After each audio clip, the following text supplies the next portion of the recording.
I'm Jessica Anne Pressler, and you've tuned into Your Traitor Within, a podcast that exposes the brutal truths of healing, self-discovery, and breaking free from relentless patterns of self-sabotage. Chelsey, welcome to Your Traitor Within. Thank you. Very happy to be here and excited to dive in. I love this concept, and so I'm so glad we're talking about it. I'm really honored to have you, and I see the work you're doing. And I just want to mention you will have a podcast coming that you mentioned. Yeah, I will. Yes. Restoring Resilience is my podcast. So hopefully by the time this airs, it will likely be live. So very excited about that. So congratulations on that. Thank We'll you. put everything into show notes so people can find Awesome. you and find that. Thank you. So let's, if you don't mind, start talking first about your Trader Within story, and then Mhm. we'll dive into everything else.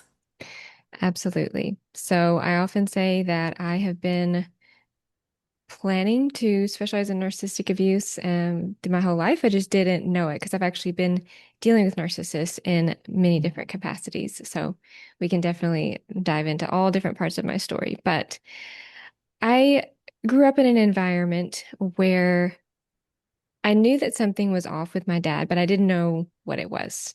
So I grew up in, first just me, myself, like being very interested in personal development. I'm an INFJ. And for anybody who knows, they are known as the counselor and they always are seeking meaning in their life. So from a young age, I was just reading self-help books. I was um, always interested in listening to the different talk shows with therapists, always interested in understanding why people do what they do. And I'm sure partly, at least subconsciously, that was because I was trying to make sense of what I was dealing with in my household. So my mom, super empathetic, super sensitive, learned so much from her. And we would have these discussions about, understanding people, always with the goal and the purpose. If you can understand people, then you can have a better relationship with them, Mm-hmm. which is great, except for the fact that some people know what they're doing to hurt you. They just don't care. So it's not a matter of a misunderstanding. It's that you're dealing with a toxic person. But I didn't have that framework. Mm-hmm. So there was this cycle of abuse in my house where there was this tension building where my dad would make promises things were going to get better, and then they would always go back to where they were. He was very cold, very narcissistic, but in a more neglectful sense, just absent, emotionally checked out. He would hold things over my head until I earned them. So very much like that conditional type of love. And so I got very used to that over the years to the point where I did a lot I thinking early on in reading some of my journals, how much I tried to connect with him and be open to him changing. But over the years, being let down again and again and again, I developed kind of a hardness against that. And I was like, obviously, this isn't going to change. And then by the time I was 18, he was at the point where he and my mom were getting a divorce. He had moved out when I was 16, which is also when I started college. And by 18, he was like, I don't know you a blank thing. Like he was checked out. So I thought something was wrong with him growing up. Like I Mm-hmm. knew something was off here, but I also felt something was wrong with me too, which I think a lot of times is what happens when we grow up with narcissistic parents. Because you have this sense like your gut says something is off, that this isn't a safe place, but at the same time, you don't have the language for it. You're just growing up in it. This is just your environment. So it's not that you think it's healthy necessarily, but it's familiar. Mm-hmm. And so that is, where I was when I started my dating relationships. And I can go over two significant romantic relationships that I had with narcissists. Um, but, having started college at 16, kind of started my life pretty early. You very young. Yeah. And looking back, then, or looking back at it now, I'm like, wow, thinking of other 16-year-olds I know and thinking how much I was dealing with, like Mhm. going to college, not even being 18 yet, but navigating all of that. Mhm. And then by 22, I had my master's and I was working as a therapist. So just a very like rapid growing up Mhm. phase, which makes sense when you have a narcissistic parent. You feel like you have to grow up pretty fast. Right. But that also coincided with when I met my first narcissist, so about 16. or Mhm. at least first romantic one. This is a person I ended up later marrying and divorcing, and we can get into that. But, I think there's something significant there where my dad left at 16 and then I met this person around 16. Mhm. I think that that was a real setup for that trauma bond to happen too, because obviously there was a hole that I was dealing with that I had not processed. And so we met and started dating very young, and we ended up getting married when I was like 21. So it was always a very hot and cold relationship. Lots of ups and downs, me always trying to make things better, always felt pulled to, like, logic told me to leave the relationship, Mhm. but it was like I couldn't. It was like I was stuck. Mhm. I would go back. We'd have these periods sometimes of breaking up, but then getting back together. Like, it was that glue I talk about in trauma bonded narcissistic relationships. It's like you want to leave, but something keeps you coming back. Mhm. So naturally, too, by the time that we were about to get married, he had made a lot of changes. He had done everything that had always wanted. He looked like he was really becoming the person that I wanted him to be, or and hoped that he would be, had that potential. I thought he's immature. We're young. Like, he's going to grow up. I think so many people think that, oh, they're just immature. They just need time. Once we Mhm. get married, they're going to fall in, to life and mature and grow.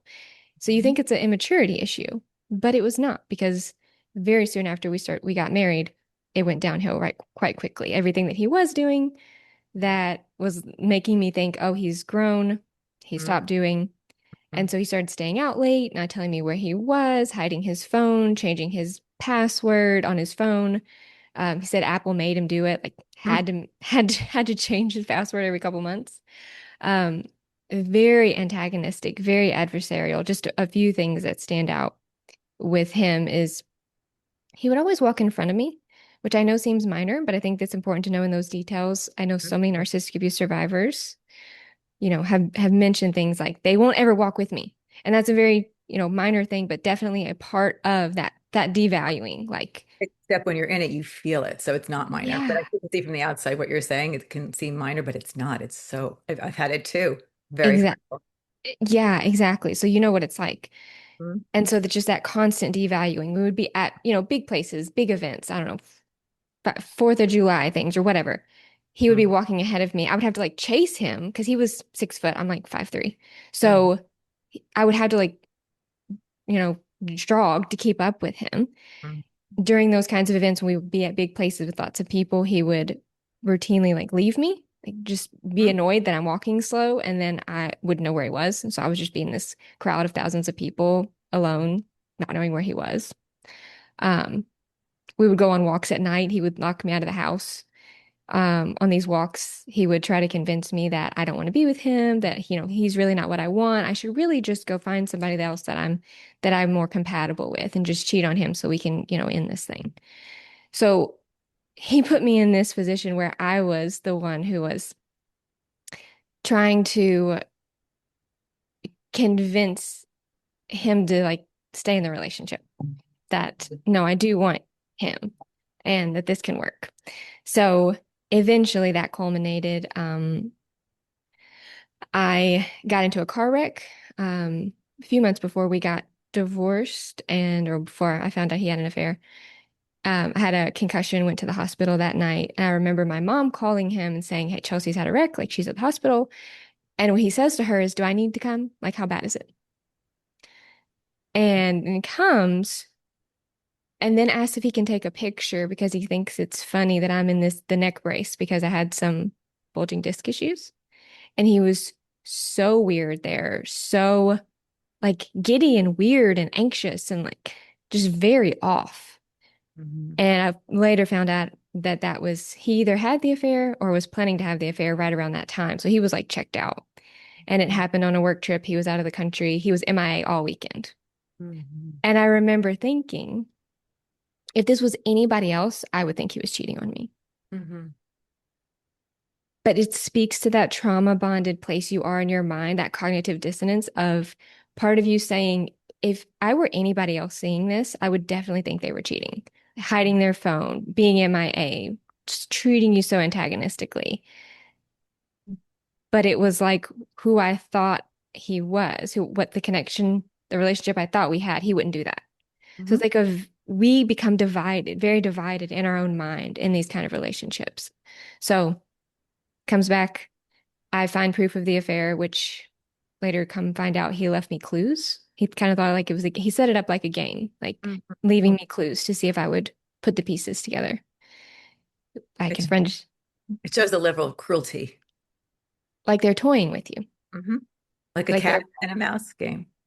exactly. Yes, But your it cat would literally never is. do that. Yeah, it literally is. So I finally confronted him with all the proof that I had gathered. He again, he's like the more grandiose, malignant type. And Hmm. so I say that because he would get kind of giddy and glad about these conversations we would have. He's kind of like, "Oh, we're doing it, aren't we? We're going to confront it." Almost like it was a fun thing because I had, again, like you said, cat and mouse game. I had put the pieces together. So it was like his plan had worked.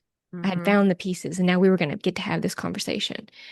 Meanwhile, I'm over here devastated, like putting these pieces together and he's acting like it's a game. Well, he's So also important. He's feeling he exists. He's the chaos is it just gives him that high, that narcissistic exactly. supply.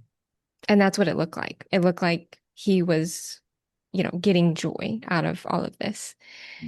So I put the pieces together. Then he also, because he said that I wouldn't believe him likely, so he brought me back proof of the affair himself Oh, wow. and like something that she had worn and it was like, this So isn't your perfume, is it? This is somebody else's. And then during that conversation, alluded to other affairs, but would never tell me, just like dropped hints about like, what do you think I did on that trip? Do you see that connection I had with that person in this video? Like, why do you think I was videoing that? Just all kinds of antagonistic things. So after that point, obviously, we got divorced and lots of other things. I mean, we could talk for hours getting into of what happened there, some other safety concerns, ways that he was very controlling and abusive after my concussion, like practicing boxing inches from my face because he was into boxing at the time. And keep in mind, again, he's 6 foot. So he would just box very close to my face and be like, I'm not hitting you. I'm not touching you. I it's have a just concussion. right. Right. Oh, and this is when you had a This concussion. is when I had a concussion. So I mean, it's even worse. It's Even like worse. I do not need another something hitting my head. Like I didn't need stress. Like I had to take off work for a period of time. And that's when he decided to have all kinds of antagonistic conversations with me, um, poking holes in my faith and my belief system and just everything, just to keep me stressed and to keep me also from being able to heal. Because obviously you don't need that, especially when you're trying to heal from a concussion. And so after him, I decided I wanted something completely different. And that's when the second Well, we narcissist came. But so in the first relationship, tell me how yes, your traitor within showed up. Because you talked about the yeah, trauma bond, but I think that the traitor is there too. They kind of walk hand in hand. yes. I think it's a mix because I've thought about this a lot. And I love this traitor within concept that there is something in you that it's like it wants to keep you safe, but it doesn't know how. And so it ends up sabotaging you.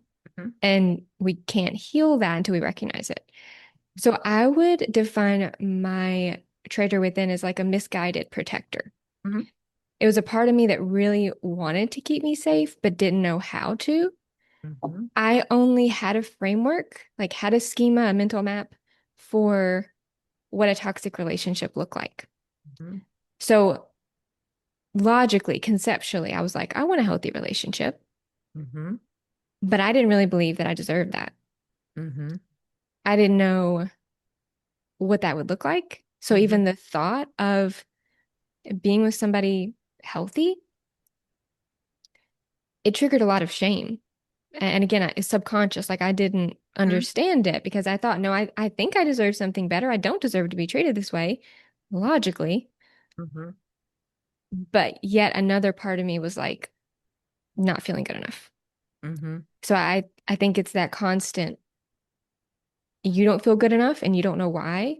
And you don't take that, for me personally, I didn't take the time to like heal that and make sense of it, to know what I had been through, to know what my inner child had been through. So I just kept replaying those same patterns in relationships, hoping for a different outcome. Mhm. Okay. Now take us to relationship number two. Yes. So, second relationship was with a very different type of narcissist, a vulnerable type of narcissist. So, we've got the grandiose, they're extroverted, they're entitled, they're kind of arrogant, but also charming. The vulnerable narcissist looks nothing like that, especially at first. Mhm. So, I still, at that point, after my first marriage and divorce, was a practicing therapist. But I, other than a quick NPD overview in my diagnosis class, had not learned about narcissism, had not made sense of what I had went through. I thought he's a jerk. Like, Mhm. obviously, I don't want that again. But I didn't know he was a narcissist. So I thought I just want something completely different. And so that's Mhm. what I got. I got a vulnerable narcissist because the vulnerable narcissists appear nice, unassuming, innocent, even Mhm. victimized. Mhm. So I thought, well, he's not a threat to me because he's not seeming overly arrogant. He's not going to try to overpower me with his intelligence, as my grandiose narcissist often did. He's meek, he's humble. Mhm. So when I initially met him, I thought something feels off. Again, going back to that gut feeling that often, I think we all have I think part of the traitor is ignoring that feeling for sure. because you may like for me, that's why she looks like this, Mm, covering her eyes. And it's got you. so part of my traitor is, I may have a moment of seeing something, but then she covers my eyes and says, nothing's So going true. on here. you know. I Yeah. love that. That's a great point. Speaks to that betrayal blindness. Like if we're blind to the betrayals that are happening in our relationships, we don't want to see them because they feel too big. They're too And you'd have scary. to and you'd have to do something about it. Yeah, And then the feeling that comes from that event or right. Exactly. And so until we are ready to sit with seeing what's really there, we don't see it Mhm. because we Right. partly can't. It feels too heavy, too big, too scary. Mhm. So, yes, exactly. There's that gut feeling that said, I don't really like this. Like something feels off, but I don't know why. So, I guess you call my traitor within, decided that I just don't know what a healthy relationship is like. Mhm. I don't know what a good guy feels like. I don't know what it feels like to date a good guy. So, that must be what this weird feeling is. That's why I'm feeling off because I don't know what it's like to be treated well. So it's your fault, not what this person's doing, but Yeah, you've taken. which Mhm. is what that part is able to do. It's able to blame you again to maintain the relationship. Correct. Yep. So it's trying to help you, but again, doing so in a misguided way. And so on the surface, he was very nice. Did not come across, like I said, like the grandiose narcissist. There were, looking back on it, lots of victimized stories that initially, actually, I think, created a connection, which I would now call more of a trauma bond. But what I thought was a connection, meaning lots of victimized stories about how people had mistreated him, how people had done him wrong, how his past relationships didn't work out, why they didn't work out, how his family didn't support him, all the dreams and the goals and the hopes he had for himself. If only he had Mhm. somebody to support him. Mhm. If only he had somebody who would believe in him. Mhm. So all the And pressure he, is now on you to make him whole or make him succeed. right. But that is what is so tricky about those vulnerable narcissistic relationships is you feel like it feels partly good, Mhm. even though it's kind of overwhelming too. Mhm. Yep. But when you have been devalued in a toxic relationship for so long, there's something very alluring about that. Like Oh yeah. we're in this together Mm-hmm. kind of feeling. And so he even actually said, I prayed for a therapist. Of course. That Smart should word. big red flag. Because yes, he did need a therapist, but not one to date. hmm But again, to me, that felt safer than what I had been with because my previous nurses would have just devalued the fact that I was a therapist, like constantly devalued. Oh, it's because how you think about people, and all you do is you just try to analyze people. So he would devalue it versus this narcissist is saying, that's amazing. I'm so glad. I appreciate and value what you do. hmm So that feels very different. Again, that felt safer. hmm So yes, it did feel like a lot of pressure, but I thought this is a much healthier relationship though. Sure. On top of that, I knew some people who knew his family. So I thought, well, this is safer because if they knew anything, like if anything was going bad, then my friend would tell me, like other people that I know would tell me. And and when things didn't add up, like when he seemed obsessed with his ex and said things that I was confused about, I asked my friend who was in the family um, about it, and she was like, he just doesn't know how to say things. He's just weird. He just says things in an odd way. So she really normalized it and continued to do so despite evidence. Mhm. So again, those outside people telling you this is normal, this is just them, this is so you take that too and think, well, yeah, they must know him better than I do. Mhm. Sure. I'm just not seeing it right. So again, Mhm. quieted that as well. So he had also told me early on some challenges that he had had, which I initially felt like was him being honest too. I thought we were having an honest relationship. So a few weeks in, now of course he didn't tell me the whole thing and he didn't tell me everything until we got married, but he told me enough about his past and how he was trying to overcome some things that I thought he's being honest. Mhm. Well, So honest and vulnerable in a positive, vulnerable way, not a yes, negative, vulnerable way. And that's what intimacy is. You open up about yourself, and you yeah. as a healing type of person or an empath, is Hmm. also seductive for, you know, that piece as well. Right. Because we're always craving real, Mm. authentic conversations, real intimacy, real connection. Mhm. And I thought, wow, he trusts me with this. Right. Right. All true. Yeah. So it built a With the right very person, it would be a positive. right, it, right. And it would. that's why it's tricky at first. Like, yeah, we can hindsight's 2020, Hmm. but in the moment, that stuff can be hard to discern. So I also thought, wow, he trusts me with this. That's Hmm. really big too. What am I going to do now that he's told me this? Be like, no, I don't want to deal with that. Like Hmm. that would have felt awful. I would have felt bad about that. So I did what any sensitive, empathetic person would do and stayed and doubled down on the relationship and tried to support him in all the ways he had not been supported, literally tried to set up his life exactly as he said he needed it to be successful Hmm. so that he could live out his potential. I mean, from providing all kinds of things for him, emotionally, financially, just in every way. Hmm. So we get married. Soon after that, I discover he has quite the extensive sex addiction. Hmm. He had told me enough in the beginning, like I said, early on in the relationship, to think he's aware and he's working on it. Hmm. Not that it was to the extent or the depth or the darkness that it actually was. Because Hmm. he later admitted he knew he was lying to me and should not have married me. Hmm. But he thought that I was going to support him no matter what, and that I was always going to be there for him. And he could kind of hit the jackpot with the person who was never going to leave him and always going to help him and let him live the life that he wanted to. And I was going to work and I was going to provide. And I was like, worked So out for him. he had some insight And into, that's the icky part. Yeah. That he had thought through yeah. this person benefits me, so I'm going to do it.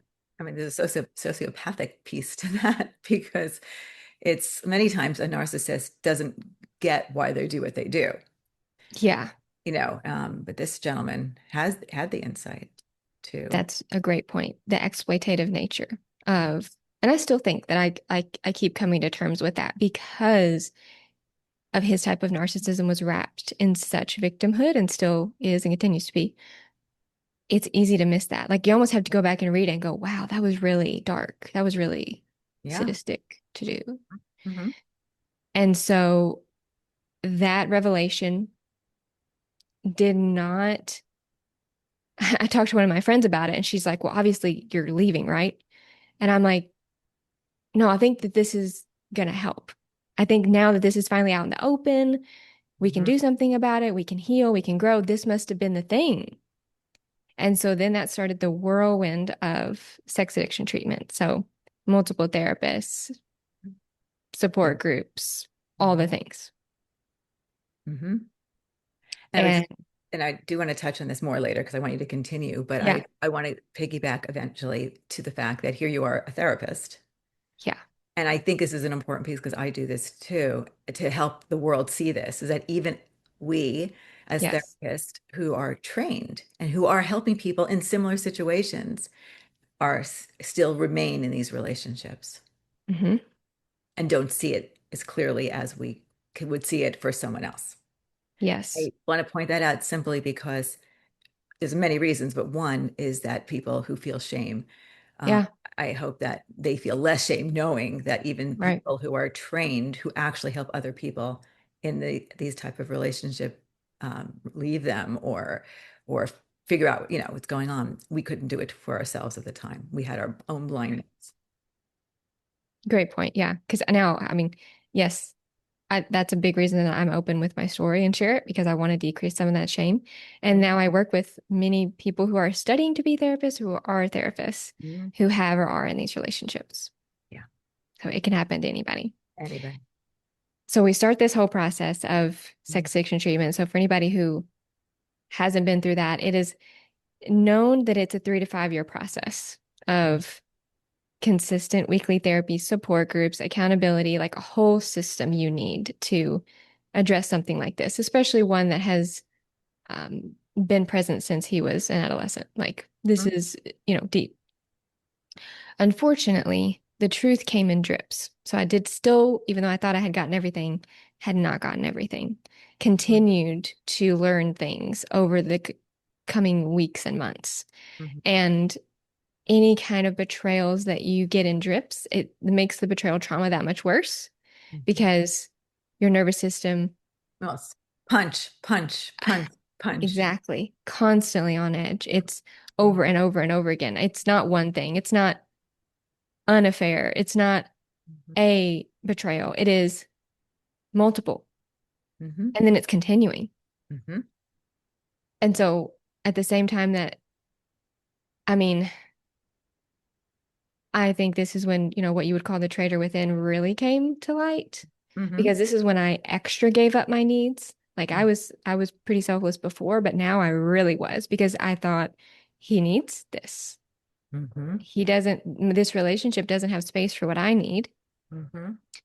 I did eventually start seeing my own therapist, but they didn't specialize in Mhm. betrayal trauma. Which, again, I want to say that when you're in a situation like this, you must go to a therapist that understands this and Yeah. specializes in betrayal, Yes. trauma, narcissism. Which is why I later pursued certification as a certified Mhm. betrayal trauma therapist for that Yeah. reason. Yeah. Because yes, it was helpful in a general sense, but not in the way that I needed. Mhm. So we were going to therapy a lot for him, multiple different therapists. And of course, they're also encouraging me to get help, but at the same time saying you need to be a support to him. Mhm. Add on top of this, there is a layer of he was very manipulative with the church as well. Mhm. So as we were involved in, church and getting help from people in that regard, I think a lot of people in church and religious spaces are well-meaning, but very misguided on how to help people, particularly who are dealing with narcissists. And then on top of that, any kind of addiction, particularly a sex addiction, because it's misunderstood even more so than alcoholism or something else. Not that that's easy, but there's a layer of understanding there that this isn't your fault. And so the church we were part of at the time, one person was very well meaning and really was helpful. But overall, the feedback that we got was this is probably just an immaturity issue. He just kind of needs to grow up. One person even said, like, you're married. Why do you have a sexual addiction problem? So the level of gaslighting and dismissiveness was pretty extreme. Mhm. And so again, that just pushed me more into kind of a feeling of craziness of nobody's helping me, nobody's hearing me, nobody's seeing this. A little bit of the therapists were. One therapist did say this is one of the worst sex addicts I've ever seen, and he specializes in that. So that was validating. But I still, again, wasn't, it had to get worse before it was even going to get better. Mhm. And so that treatment lasted. Now, keep in mind, I said real sex addiction treatment, and he knows this, if it's really going to be addressed, is 3 to 5 years Mm-hmm. of significant, consistent treatment. Mm-hmm. He was done with it in 5 to 6 months. Okay. So yeah, Yeah. he just like a band-aid, but not any real. And you know what's funny, all right, not really funny, but I guess interesting, is looking back on it. I think at first there was a part of him that was glad to be addressing this because it was something that weighed on him, but only as long as it was giving him a spotlight. Like when it got real, when he really had to be accountable, when people started pushing back and going, no, you can't do this. And no, you are going to have some boundaries. And no, there are consequences. Mm-hmm. He started really getting mad at those people. Like he would, to their face, be nice, like to the therapists and the people at church that were trying to help us. And then behind closed doors, he'd be like, who do they think they are telling me what to do like that? And don't they know that I'm trying? And, they're not my parent. Who do they think? Like Mm-hmm. really devaluing these people. So it's like when it got real, when accountability was Mm-hmm. really needed to be there, then he was kind of like, you know what? I think that this whole thing has been blown out of proportion. It's a problem because you're making it a problem. If you would just stop bringing this up, then it wouldn't be an issue. So basically found a way to turn it back on me to say, I only have these thoughts and struggle with this because you're asking me about it. I'm so sorry. Mm-hmm. So Now, when he said that to you, how did it feel? Did you know something was not right, or did you take it? it was kind of confusing, honestly, at first. Mm-hmm. When I was in that moment, when I was in that relationship, because I think this relationship was even harder and more damaging than the first one Mm-hmm. because of the type of narcissism. And then obviously there was betrayals in the first one too, but it was different. It was more, yeah, it was different. So it did not feel right. But at the same time, I was like, am I bringing it up too much? Maybe we have just been too obsessed with this. Like, started questioning myself. So I remember having a conversation with him when I could tell he was kind of getting done with it and over it, basically when it wasn't fun anymore. And when Mm-hmm. he also saw that nobody, like in his family, they knew this was going on, but they just can't imagine. He's like the baby of the family. They just can't imagine that he's doing any of these things. They just do not see him in that kind of exploitative, calculating way, despite evidence, despite what was said, despite the kind of treatment that he was getting. It was like, well, that's good. I'm Well, glad you're getting some help. as you know, that's not uncommon in a Not at narcissistic all. family unit where. Yes, because there's a reason that they have this support. And so I think when he saw too, there really wasn't going to be consequences. No one was really going to treat him any different. Then why go through all of this? I'm the only one bringing it up at this point, me and his therapist. Mhm. So if he can just get us off of his back, Right. he can go back to life like normal. And they So I can remember go having, back living life where it doesn't interfere in the family unit. They can. and he doesn't have to face the reality of who he is. He can Right. just keep it hidden like he always has Yeah. and Hmm. sink back into that. So that's what he wanted. So I remember when I felt that this was happening, he was pulling away from treatment, getting to this point of saying, we are not going to work. Like, unless you really take this seriously, Hmm. this is not going to work. And so don't get mad at me later and say, oh, you didn't give me a chance. Oh, this and this. But I'm Hmm. telling you right now, Hmm. this needs to be addressed. Hmm. Later on, he told me he was mad at me and resented that conversation. Hmm. In the moment, he was like, I know you're right. Hmm. But there's that layer of resentment and animosity and envy and disgust and contempt that a vulnerable narcissist in particular has for you. Hmm. And you feel it. Like I've felt it. Not to mention, he was extremely critical of me, every part of my body, just everything I did, every way I moved. So I was very self-conscious, very hypervigilant in that relationship. Also, just really struggling with self-esteem, plus getting, advice from other people. Like, you need to be there for him. You need to be supportive of him. You need to help him do this. Yeah. So it was a whirlwind. And so I had just one of those moments toward the end of our relationship where we were having a conversation about New Year's goals. And I knew how important this was. Like, he was either going to take this seriously. It wasn't like, oh, anybody, oh, you should just set some New Year's resolutions. This was like, he's either going to take this seriously and we could try to make this work, or if he doesn't, this isn't going to work. He's going to continue in this addiction. Mhm. And so I asked him, what are your New Year's goals? Because I had shared mine. And so I thought we were having this, intimate conversation. And he says flippantly, I don't know, hadn't thought about it. Mhm.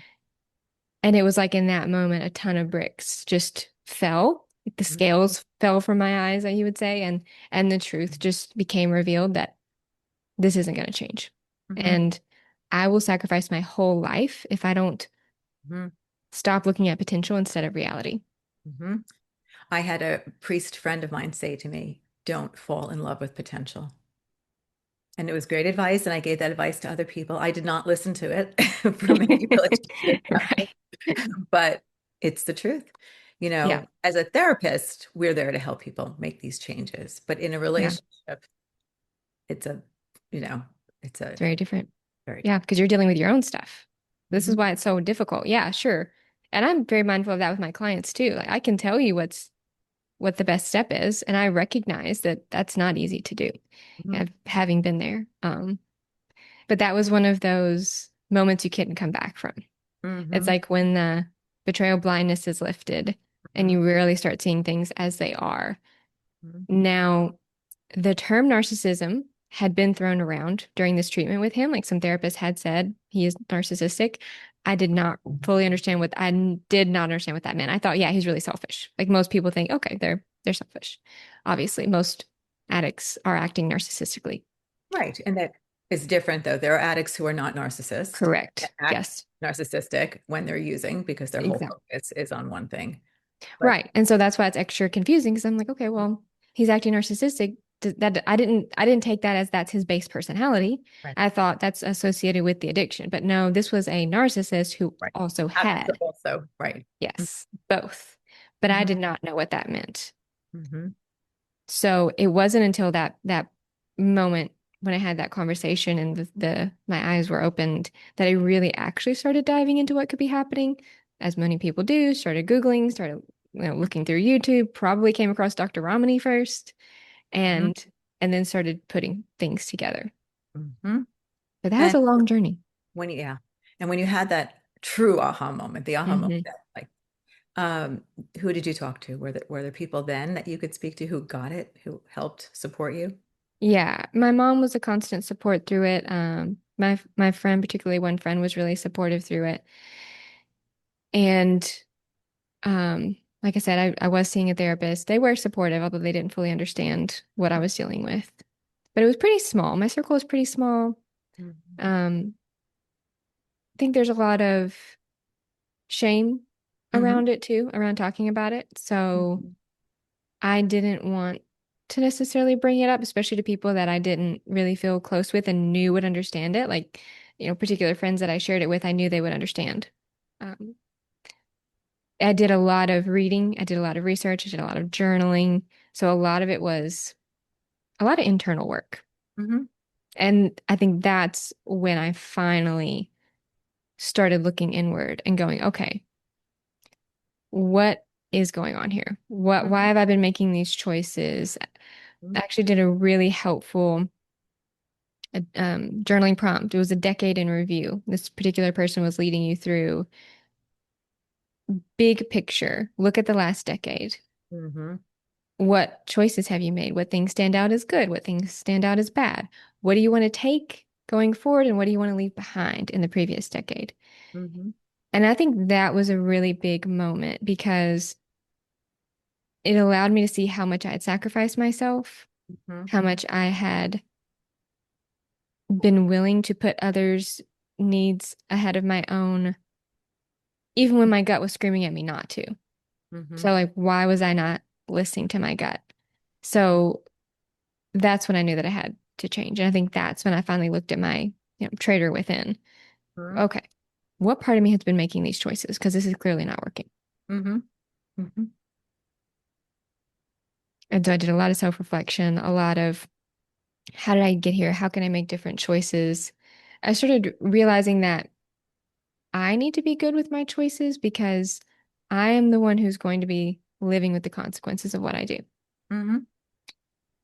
A lot of times, at least I'll speak for myself, there were moments even earlier in some of these relationships when I wanted to leave, Hmm. but then their family or somebody else would say, but they mean well, but you're not going to leave now, are you? Like, you're going to leave them like this? Hmm. Especially in that last relationship, there was a lot of guilting and shaming coming from his family and just a disgust with me at the idea that I would be leaving. Hmm. So that kept me in the relationship and ignoring my gut even longer because again, it takes a tremendous amount of healing to overcome that shame. And the Hmm. shame that is going on in the background, that subconscious voice. Because on the surface, I looked confident. I Hmm. had my own business. I was working full time. I was a therapist. Hmm. Nobody would think that I wasn't confident. And on the surface, I would have told you I'm genuine or generally confident, Hmm. but my actions and the choices I made in my relationships did not reflect that. So, Well, also, and I'm not going to, I want to hear from you, but I can speak for myself and I can speak for other women that I had counseled as well, that you can be healthy in every other area. mhm, Have healthy relationships at work, healthy relationships with your friends, acting healthy with work, everything else, but it shows up in your intimate romantic relationship. And that's certainly how it yeah. worked for me. I was Mm, every other way. And it yeah. was showing up just that is where it showed up. That's not uncommon to be tested there because it's the most intimate relationship. It's the one you're involved in. Right. Yeah. Thank you for bringing that up. Childhood wounds also show up a lot in intimate That's true. relationships. And I think in a lot of ways, like that part of me that always felt like I needed to prove myself and needed to be good enough. Like going back, I think to the idea of my dad saw me as this very kind of entitled brat. It's kind of how Mm-hmm. he saw me. So I think that really motivated me a lot of times, and I didn't know it, but to work hard to prove that I'm a hard worker because no one's ever questioned that. And that's kind of a recent realization, honestly. But I'm like, why do I, tr who am, no one's ever said I'm lazy. Like, Mm-hmm. Mm-hmm. where am I getting this idea? And Mm-hmm. I realized, well, his view of me was that I was entitled brat, as he told me, I don't, deserve a blank thing. I don't have to owe you, I don't owe you anything. So my inner child was still trying to prove I'm working hard enough. I'm not a quitter. I'm not like I'm Mm-hmm. good enough. Which shows up in relationships too. I'm gonna make him better. I'm gonna make this work. I can do this. I can, and you have the outside voices saying, well, you're not gonna abandon him now. So you're Ugh. you, Hmm. that inner voice and that outside voice are, keeping you in an unsafe situation. Exactly. And so I was going to say it's like a double-edged sword because on the one hand, that and I know this is true of a lot of survivors, we can be very successful, like you said, in a lot of areas because of that voice. Mhm. Like having started college at 16 and graduating at my master's at 22 and how much I was doing and how much I was taking on. Like that Mhm. was a lot from this kind of not good enough voice, but I had honed that into something that had worked for me. I was very organized, very disciplined, but it's going to show up in other ways if you don't heal that. And Right. most of all in romantic relationships, because that's where your inner child really comes out. I describe it in my book as you're trying to win over an unwinnable parent by winning over an unwinnable partner. Hmm. Well I said. was willing, yeah, I Mhm. was willing to stay in relationships because I was still trying to give my inner child a happy home. Mhm. Yeah. I was trying to heal her, but it didn't feel possible to just create, like, get out of there and build a whole new relationship because that would have triggered a lot of guilt and shame and things like that. Being with a healthy person, that inner child didn't feel like she was good enough for that. Hmm. So I stayed in those relationships with the idea of it'll get better here. And if I work hard enough for it and give enough and Hmm. stay enough, Hmm. then it'll get better and it'll feel like I worked towards something and earned this But health. then hopefully you have the realization that you can't change another person. All that's well and good Yeah. in regard to you, work hard about yourself and all that. But it's that aha moment that that other person, you cannot change them. You can't love them enough. You can't give Yeah. it, you can't teach them enough. They have to, they have to do it themselves or be capable of doing it themselves. And some people, sadly, and I hate to say this as a therapist, are not. They don't. And you certainly can't make it happen. No. And that was definitely a big realization because I'm back to how I grew up. And again, well-meaning good advice of why do people do what they do? Like it's most things are a misunderstanding. That's Mhm. solid for any healthy relationship. Right. I did not have a framework to understand sometimes you're just being manipulated, you're not being misunderstood. Right. Well, yes, because that was what your mom was teaching you Hmm. also about. And in a very good foundation, I think that in a lot of ways made me a good therapist. It like Mhm. I learned a lot of personal development and self-help growing up, Mhm. but that idea that they don't understand really kept me going because I thought we're just one understanding away from making all this work. Mhm. So I read all the books and did all the things and read all the dating advice because I Yeah. thought, well, it's in here. Which would work in a healthy relationship. And yes, and I don't even think you having, I'm in a healthy relationship now. Mhm. You don't have to work that hard. Okay, so I'm going to piggyback on that for a second Hmm. because the same way, because I had been through a lot of relationships. They were Hmm. almost all narcissistic, certainly toxic relationships. I thought it was normal to be working that hard in a relationship Right. and to be in a place now, to just be able to. Someone once said to me, I was on someone else's podcast, and they said, "What is recovery for you?" And Mm. I said, recovery is when now my traitor within, goes away and allows me to be in a place where I can just be me. That those Mm. layers that were stopping, me from being me. So, or in a relationship where the person encourages you to be healthy and be you and not the stuff, not the voices, not, so that's the internal piece and the external piece.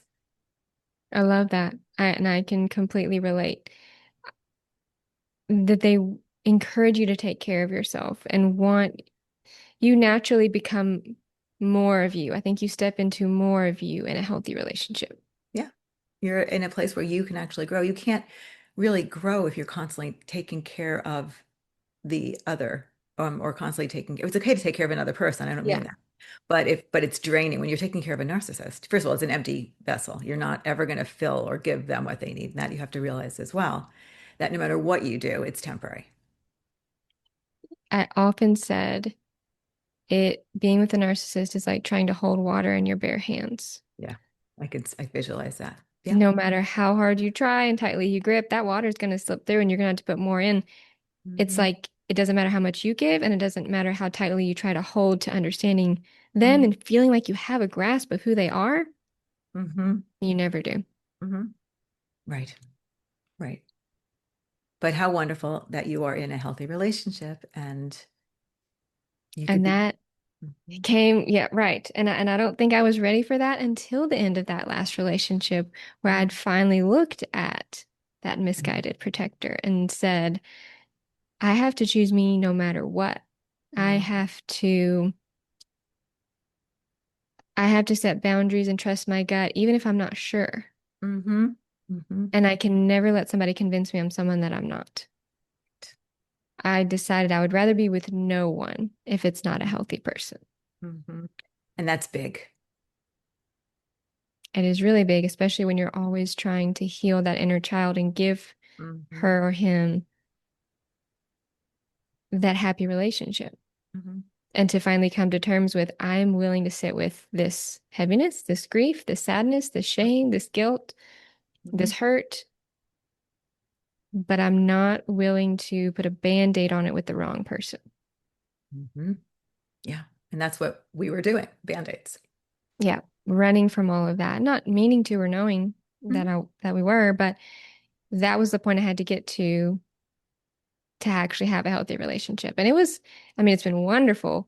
And it was challenging at first because I started to realize why somewhat I stayed in those toxic relationships because of how hard it was to deal with the shame that came up in a healthy relationship. Like when I felt like I had really made a mistake and I knew he really hadn't done anything. Like this really was me. And it was not crazy stuff, it's just minor. Mm-hmm. But the amount of shame that I had because I had done something wrong Mm-hmm. really was big for my not good enough part. Mm-hmm. So how did you deal with that? Well, I found a good therapist. Mm-hmm. I have a lot of support from my husband, Mm-hmm. and we were able to talk it through. My self-reflection is still very helpful because I'm always curious of what's going on here. Where is this coming from? So I'm pretty good at knowing myself, whether I'm in a shame spiral or something is off. So Mm-hmm. then I will usually take that to my therapist and go, what's going on here? Like, help me understand this. Mm-hmm. And And I think just not being further shamed by it in the relationship has really helped me. Like instead of being shamed by it and saying, see, you are the problem. You're not perfect either. Mm-hmm. Instead saying it's okay. Mm-hmm. It's actually okay. Like for him to say, I don't think less of you. I still love you. Mm-hmm. I mean, that usually just makes me cry when we're in one of those moments and he says that because I've that's exactly the moment that I'm afraid I'm gonna ruin this thing. Okay. And so for him to say, Yeah. it's okay, Yeah. like, that's usually what's the most healing. Mm-hmm. Wow. That's and so how have you taken your journey, hmm your practice? How do you help others now? So I am right now, and for a while, I've fully specialized in narcissistic abuse and complex trauma, relational trauma, betrayal trauma, all the things. A lot of my clients now, when they come to me, they want to know if I've experienced it. And so I don't give them this depth, obviously, but I say, yes, I am familiar with. I know what this is like. I know what narcissistic abuse is like. I know what narcissistic relationships is like. Mm-hmm. So how I help people now is very similar to the process I had to go through myself. So I know that it works. And at this point, having spent thousands of hours working with clients, I know that it works. It's when you work with people for so long on something, you usually get into a flow where you start to see there's phases here. There's like a pretty reliable recovery process that happens. So a lot of times we start out with first making sense of what's going on. What is happening here? What's happening in this relationship? Lots of learning and psychoeducation and validating in that early phase. Mm-hmm. This is what gaslighting is. This is how gaslighting makes you feel. This is what a trauma bond feels like. This is betrayal trauma. This is betrayal blindness. Helping them put words to things that they have not been able to understand. Mm-hmm.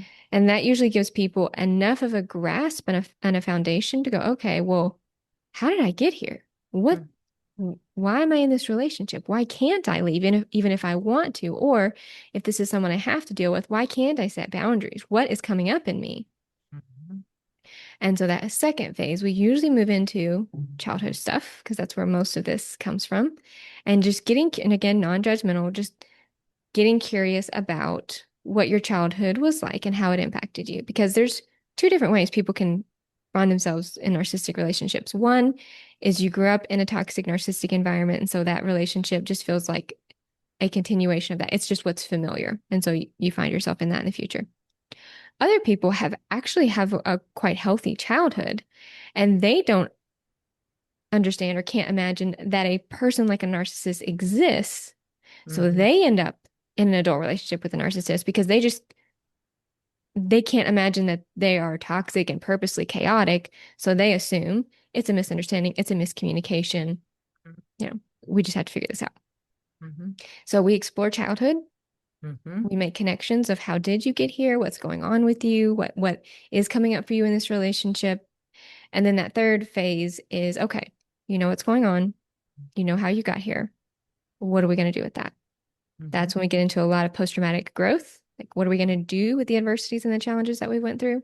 How do we build resilience? Mm-hmm. How do you find meaning and purpose in life, whether you're in the relationship, out of the relationship? How do you set healthy boundaries? What does that even mean? A lot of the practical stuff that keeps people stuck that you just might not know what to do and how to build a more positive mindset. How do you build resiliency once you've been through something like that? Mhm. So that's the process with my clients. And then that has culminated into my group program course, Rewired for Resilience. And Mhm. I've put a lot of that psychoeducation, a lot of the stuff that I just end up telling people over and over and over again that's in the course. And then of course there's support groups and a community in there as well, just to Right. kind of give people that structure of here's the flow and here's what it looks like to heal. And you're not alone. And that's been such an important, it's been Yeah, I such a think huge part. community is so important to know. It's something that actually came up in a recent, well, I call them grounding groups, they're support groups, but grounding groups in my community is how great it is just to be able to hop on a grounding group and not be given weird looks Mhm. or being told you're being over dramatic or too much when you talk about narcissism or talk about narcissistic abuse. Like how great it is to be in a space where you can just have an open conversation and people actually understand what you're talking about. Yeah, it's huge. It's a big part of the healing journey because you can do a lot of work one on one, Mhm. but from my vantage point, I get to see people and I see how much they have in common. Like we all have so much more in common than we are dissimilar. We're so much more similar than we are dissimilar. Mhm. But other people often feel like they're in a silo and they don't know. They don't know that what they're feeling is normal and that other people are feeling the exact same way.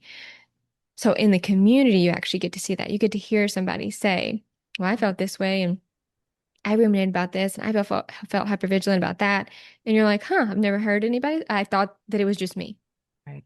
And And often they're in their community, they have people not getting it at all because they're not in relationships like that. And they're yeah. actually, I wouldn't say shaming them on purpose at all, Hmm. but and they see their spouse or partner as because as we know, narcissistic people on the outside look very different than how they act in a relationship. Oh, yeah. So they'll come back, oh, that can't be that bad. Oh, he's so nice, or whatever. So to I've be never had that problem with them. right, exactly. So to be in a place where you can people get it, Hmm. and then of course being led by you, but is huge. Yeah, it's really big. It's a really big part of the healing because that's what decreases a lot of the shame Hmm. because shame grows in secrecy. Correct. So when you think nobody else is as messed up as I am, nobody else is dealing with this, nobody else feels or thinks this way, Hmm. they do. Hmm. But until you know that and you can hear that and you can connect with somebody who understands that, Hmm.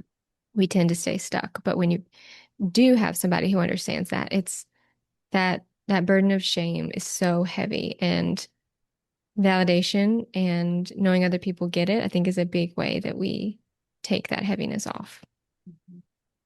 Yeah. Is there anything you want to share with our viewers and listeners today? My ending message, or the thing that I always hope people get from this, is that healing is possible. Yeah. Hearing from therapists, from non-therapists, knowing that any of us can go through this, Hmm. but no matter where you are in your healing journey, restoring resilience is possible. Hmm. Finding you, getting back to you, making sense of this, it, it has taken time. It is, it's not something that's going to happen overnight because you didn't get here overnight. Hmm.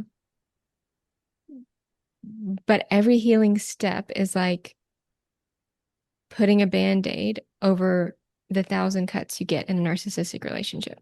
Hmm. So my final message I always want people to take away is hope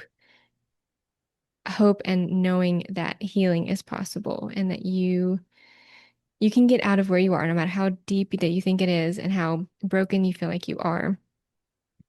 Healing is possible. Hmm. Thank you.